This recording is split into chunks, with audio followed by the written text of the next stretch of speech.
Hello guys, स्वागत है आपका मेरे चैनल नॉलेज गेन पे। तो guys, income tax return processing में भारी गिरावट आई है, जिससे कि रिफंड का इंतजार करने वाले यहाँ पे मायूस हो गए हैं, जिसके बारे में कि इस वीडियो में देखेंगे। और साथ में कौन कौन सी रिटर्न प्रोसेस हो रही है और किन किन लोगों के रिफंड आ रहे हैं और क्या लोगों के रिफंड आ भी रहे हैं, क्योंकि लोगों को बहुत डाउट रहता है, तो वो भी हम यहाँ पे डिस्कस करेंगे। ठीक है, तो यहाँ पे मैंने ओपन कर रखा है कल का डाटा, यानी कि 10 दिसंबर 2025 का। तो यहाँ पे नंबर ऑफ रिटर्न जो फाइल्ड है वो है 8,43,15,549। तो इतनी ITR आज की डेट में फाइल हो चुकी है। तो गाइस, कल ऑडिटेड फाइलिंग की लास्ट डेट थी, तो उस केस में 5 से 6 लाख ITR यहाँ पे फाइल हुई है, वो भी कल की डेट में, यानी कि 10 दिसंबर में। ठीक है, वहीं पे हम देखते हैं वेरिफिकेशन का डाटा कि कितनी ITR वेरीफाई हुई है। वो हुई है 8,30,32,212। तो इतनी ITR अभी तक वेरीफाइड हो चुकी है। तो वेरीफाइड डाटा में से कितनी ITR उन्होंने प्रोसेस की है, वो की है 7,55,28,043। तो इतनी ITR इनकम टैक्स डिपार्टमेंट ने यहाँ पे प्रोसेस कर दी है। तो गाइज, कल की डेट में 1,08,99 जो ITR है वो प्रोसेस हुई है। तो गाइज, कल की डाटा की अगर बात करूँ, 1,08,99 ITR प्रोसेस हुई है। और उससे पहले देखेंगे जो परसों प्रोसेस हुआ था वो 13,40,180 ITR प्रोसेस हुई थी।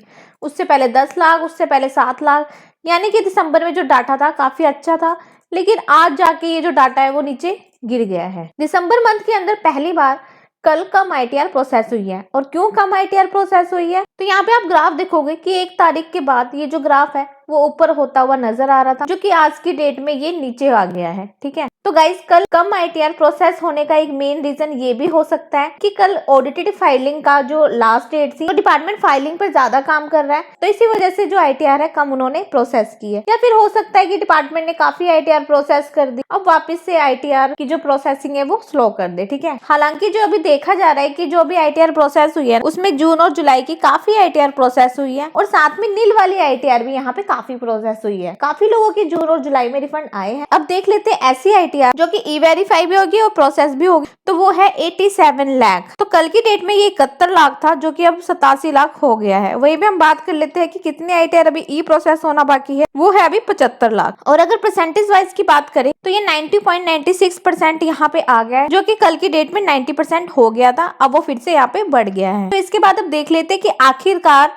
जो रिफंड है वो आ किसका रहा है। तो यहाँ पर हम इनकम टैक्स पोर्टल पर लॉगिन हो चुके हैं। सबसे पहले आपने यहाँ पेंडिंग एक्शन पे जाना है, देन आपने रिस्पॉन्स टू आउटस्टैंडिंग डिमांड पे क्लिक करना है। तो जैसे ही आप यहाँ पे क्लिक करोगे तो यहाँ पर हमें चेक करना है कि हमें सेक्शन 245 का नोटिस तो नहीं आया है, कोई पिछली डिमांड तो हमारे पास नहीं आई है। तो अगर यहाँ पर आपको ऐसा कुछ नहीं मिलता तो आपने पेंडिंग एक्शन पे जाकर ई प्रोसीडिंग वाले ऑप्शन को क्लिक करना है। ई प्रोसीडिंग पर क्लिक करने के बाद हमने यहाँ पर चेक कर लेना है कि हमारे पास कोई डिफेक्टिव रिटर्न का नोटिस तो नहीं आया है, क्योंकि जब हम ITR गलत फाइल कर देते हैं या फिर ITR फॉर्म का गलत सिलेक्शन कर लेते हैं तो हमारे पास डिफेक्टिव रिटर्न का जो नोटिस है वो आ जाता है। तो ये सारी चीजें हमें यहाँ पे चेक कर लेनी है कि हमारे पास कोई नोटिस वगैरह तो नहीं आया है। तो यहाँ पर आप देखोगे कि मेरे केस में यहाँ पर किसी भी तरह का नोटिस नहीं है, तो आपको यहाँ पर भी कोई प्रॉब्लम नहीं दिखती है। तो उसके बाद आपने यहाँ पर ग्रीवेंसेस वाले ऑप्शन पे जाना है, देन सबमिट ग्रीवेंस पे क्लिक करना है। तो यहाँ पर आपको रेलेवेंट डिपार्टमेंट सिलेक्ट करना है, जो कि हम CPC ITR को सिलेक्ट करेंगे। देन उसके बाद यहाँ पर आपने कैटेगरी सिलेक्ट करनी है। कैटेगरी में आपने प्रोसेसिंग वाले ऑप्शन को सिलेक्ट करना है कि मेरी प्रोसेसिंग नहीं हो पा रही है, और अगर मान लीजिए आपकी प्रोसेसिंग हो गई है और रिफंड नहीं आया तो यहाँ पर आपने रिफंड वाली कैटेगरी को सिलेक्ट करना है। तो अभी हम यहाँ पर प्रोसेसिंग को सिलेक्ट करेंगे। उसके बाद आपने सब कैटेगरी में अदर प्रोसेसिंग वाले ऑप्शन को डाल देना है, देन आपने कंटिन्यू कर देना है। कंटिन्यू करने के बाद जो भी असेसमेंट ईयर है उसको सिलेक्ट करना है, जैसे कि असेसमेंट ईयर 25-26 है, उसको आपने सिंपली सिलेक्ट कर लेना है। देन यहाँ पे आपने ग्रीवेंस की डिस्क्रिप्शन डालनी है। तो यहाँ पर देखो, आपको ना 2 लाइनों का डिस्क्रिप्शन देना है कि हमारी ITR प्रोसेस नहीं हो पा रही है, और यहाँ पर आपने डेट दे देनी है कि कौन सी डेट को आपने जो है वो ITR फाइल किया था, और उसका एक्नॉलेजमेंट नंबर वगैरह, ये सारी डिटेल्स आपने यहाँ पर दे देनी है। और यहाँ पर आपको एक चीज याद रखनी है, सिर्फ 2 लाइन की डिटेल्स डालनी है, ज्यादा लंबा चौड़ी डिटेल्स यहाँ पे नहीं डालनी है। आपको यहाँ पर लेटर नहीं लिखनी है। देन उसके बाद नीचे की तरफ स्क्रॉल करोगे तो यहाँ पर आपको कुछ अटैचमेंट अपलोड करने के लिए बोला गया है, जो कि आपको नहीं करनी है। कोई भी अटैचमेंट आपको यहाँ पर अपलोड करने की जरूरत नहीं है। देन उसके बाद ये सब चीजें करने के बाद आपने सबमिट ग्रीवेंस कर देना है। सो गाइस, ग्रीवेंस सबमिट होने के 1-2 दिन के अंदर आपके पास रिप्लाई भी आ जाता है कि क्या प्रॉब्लम है, किस रीजन की वजह से आपकी ITR प्रोसेसिंग नहीं हो पा रही है, और अगर प्रोसेसिंग हो गई है तो आपको उसी तरह से मैसेज आ जाएगा। और अगर ITR में कोई दिक्कत है, कोई प्रॉब्लम है, कोई चीज आपने गलत दिखा दी, तो वो भी आपको यहाँ पर बता देगा कि आपकी ITR में मिस्टेक्स हैं और आप अपनी ITRs को रिवर्स करिए। तो इस तरह से अगर आपकी ITR प्रोसेसिंग नहीं हो पा रही या फिर रिफंड नहीं आ पा रहा है तो अपने पोर्टल पर जाकर जाकर ये सारी चीजें आप चेकआउट कर सकते हैं। और अगर इसके बाद भी आपको कोई दिक्कत नहीं दिखती है तो आप यहाँ पर ग्रीवेंस फाइल करके भी डिपार्टमेंट से पूछ सकते हैं। गाइज आई होप आपको पूरा प्रोसेस पता चल गया होगा कि आप कैसे अपना प्रोसेसिंग और रिफंड का यहाँ पर चेकआउट कर सकते हैं।